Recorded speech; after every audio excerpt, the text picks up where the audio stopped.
నెల్లూరులో రాజకీయాలు హీటెక్కాయి. మాజీ మంత్రి నారాయణపై వైసీపీ నేతలు ఆరోపణలు గుప్పిస్తున్నారు. ఆయన హయాంలో అభివృద్ధి జరిగితే రాజీనామా చేస్తానని సవాల్ విసిరారు వైసీపీ ఎమ్మెల్సీ చంద్రశేఖర్ రెడ్డి. దీనికి ధీటుగా జవాబిచ్చారు టీడీపీ నేత రూప్ కుమార్. మంత్రిగా ఉన్నప్పుడు 5,200 కోట్లు తెచ్చి నెల్లూరుని డెవలప్ చేశానని తెలియజేశారు. మీరు నెల్లూరు నగర నియోజకవర్గంలో పెద్ద ఎత్తున పంచిన పుస్తకంలో మంత్రి హోదాలో నెల్లూరుకే 5,264 కోట్ల మొత్తాన్ని వెచ్చించాను, ఇలా నగరాన్ని ఆదర్శవంతంగా తీర్చిదిద్దాను అని తెలియజేశారు. మీరు పోటీ చేస్తున్న నెల్లూరు నియోజకవర్గానికి వాస్తవంగా ఏ పథకానికి రాష్ట్ర నిధులు ఎంత తెచ్చారు? ప్రజలకు అబద్ధాలు కాకుండా వాస్తవ వివరాలు తెలియచేయండి.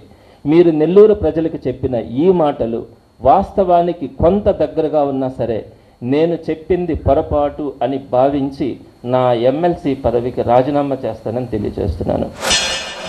చంద్రశేఖర్ రెడ్డి గారు, ఈ నెల్లూరు నగరంలో నగర నియోజకవర్గంలో ఈ 5 ఏళ్ళు నువ్వు చెప్తున్నావే, ఈ 5 ఏళ్ళు కావచ్చు, గతంలో తెలుగుదేశం పార్టీ అధికారులు ఉన్నప్పుడు 2014 నుంచి 19 వరకు కావచ్చు, ఏమేమి జరిగింది అణువు తెలిసిన వాడిని. నీకైనా ఎవడో రాసి ఇవ్వాలా, ఎవడో స్క్రిప్ట్ ఇవ్వాలా? అణువు తెలిసిన వాడిని నేను. అప్పుడు ఈ కౌన్సిల్లో సభ్యుడిగా ఉన్నా, ప్రతిపక్ష పార్టీకి ఫ్లోర్ లీడర్గా ఉన్నా, ఇప్పుడు నేను సభ్యుడిగా ఉన్నా, ఒక డిప్యూటీ మేయర్గా ఉన్నా.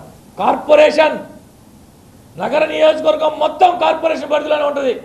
ఒక్క ఓటు కూడా పంచాయతీలో లేదు. బహుశా నీకు తెలుసో లేదో, ఈ కార్పొరేషన్లో ఏం జరుగుతుంది, ఏం జరిగింది, దాని వెనక ఏముంది అనేది అణువు తెలిసిన వ్యక్తిని. నారాయణ సార్ వచ్చి నీతో చర్చకు కూర్చొని నిరూపించాలంట.